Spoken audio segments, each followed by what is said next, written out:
Another storm is on the horizon. Thanks for joining us at 6 a.m. everyone. I'm Eric Connert. And I'm Carrie Lane in Fernetta Iranpour. Let's get a check on the forecast because changes are here. You're going to wake up to much cooler conditions today. Cloud coverage. You can see there on your screen. Those clouds will continue to build over the course of the day ahead of a storm that is moving in.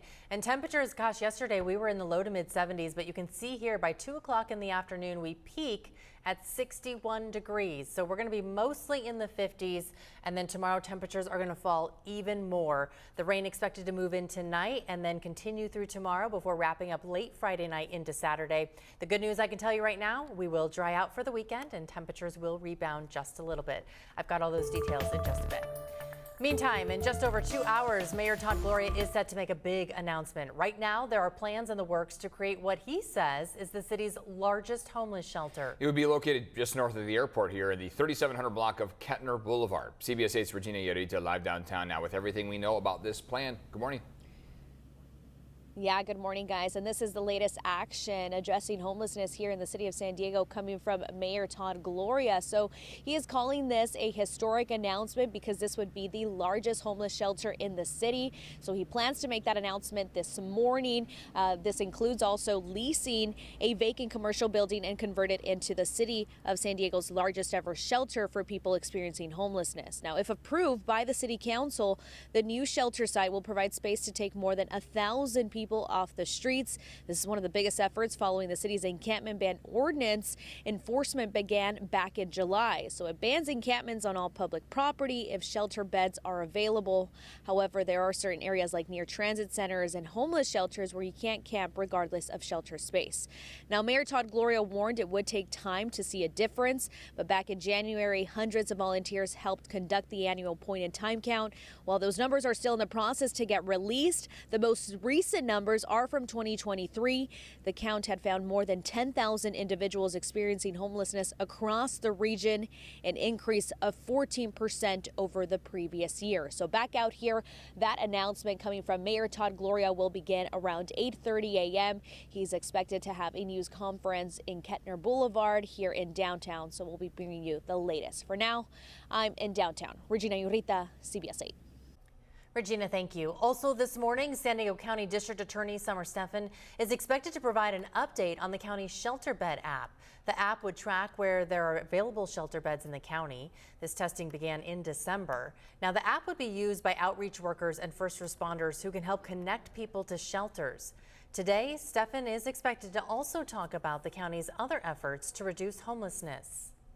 Later this afternoon, the Chula Vista City Council will meet to interview the finalists, hoping to fill the city's vacant District 4 seat. This after former Councilwoman Andrea Cardenas awaited her sentencing now. She's pleaded guilty to grand theft charges. CBS 8's Chris Groh is live in Chula Vista with more on what's expected to happen today as well as in the coming days. Chris? It's been an ongoing saga in which many in District 4 feel that they have been the ones that have been forgotten throughout the sort of, again, focus on the criminal trial and so forth. And so what they're hoping is that by the end of today, there will be a chosen candidate who will continue to carry out the responsibilities of representing District 4 here in Chula Vista until the end of this year. Now, as for who that could be, we do have the names of the finalists for the District 4 vacancy here. Christine Brady, Charmaine Estolano, Megan Moore, Rachel Moreno, Guadalupe Ruiz, Nicholas Segura Jr., John Voland, and Daniel Zavala Soto. Now, whoever is selected will be sworn in on April 9th. According to the city charter, they do have to make a good faith effort to go ahead and fill this seat once it has been vacated. Remember, Cardenas resigned amidst those legal troubles before eventually pleading guilty to 2 counts of grand theft. But they don't have to make a selection. However, it does appear if they're going to be interviewing finalists that someone will be chosen and then that person will fill out the remainder of that seat. But they're, of course, not eligible for the November election. That would fall to the 2 who took the top 2 spots there in the primary that we just had on Super Tuesday. And of course, those 2 candidates will be Cesar Fernandez and Rudy Ramirez, who of course voters will have a chance to decide between in November.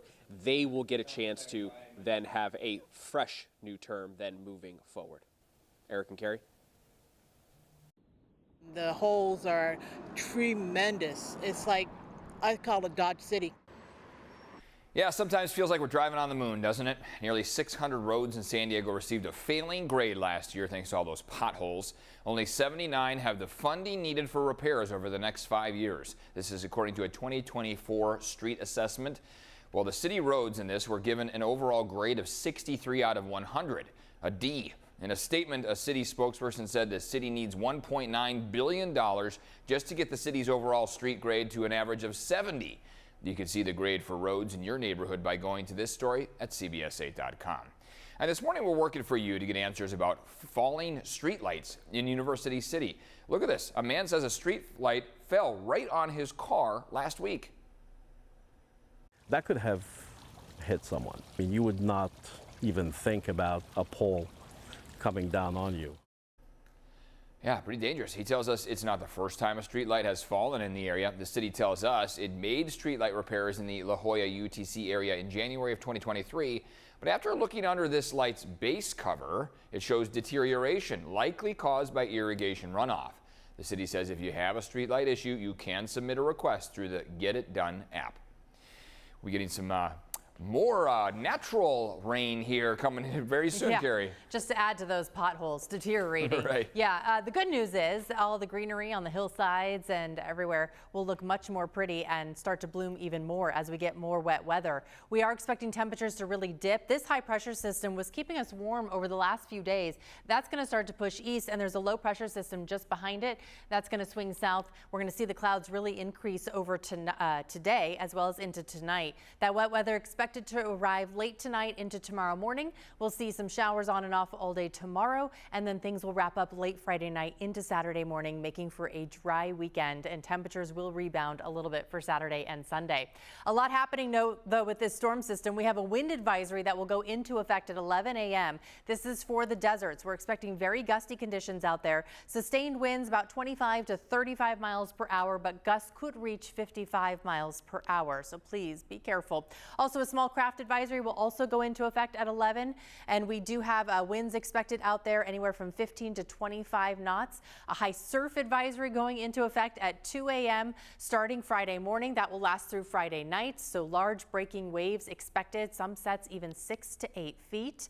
So please be extra careful. Probably best to stay out of the water over the next few days. So temperatures yesterday were roughly in the mid 70s. We're dipping down into the 60s today and in the 50s tomorrow with that wet rain. About 0.2 of an inch expected along the coast, upwards of 1/2 inch for our inland valleys as well as the mountains. The desert will remain dry, just dealing with those really gusty conditions. We dry out for the weekend.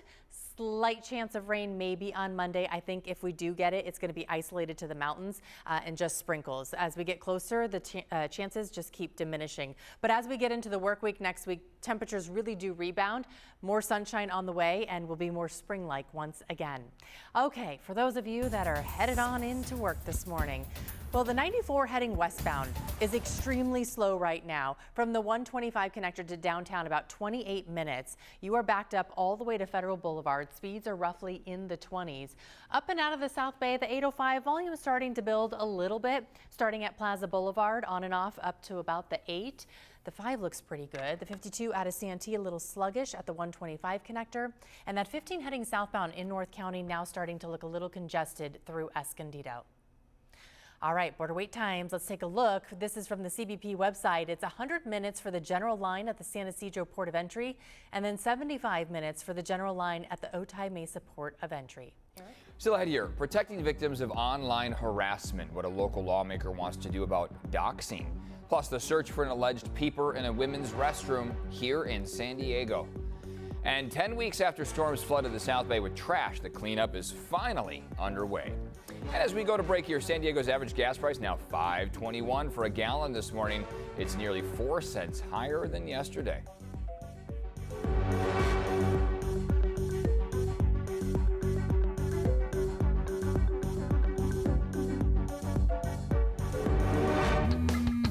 Not an early riser?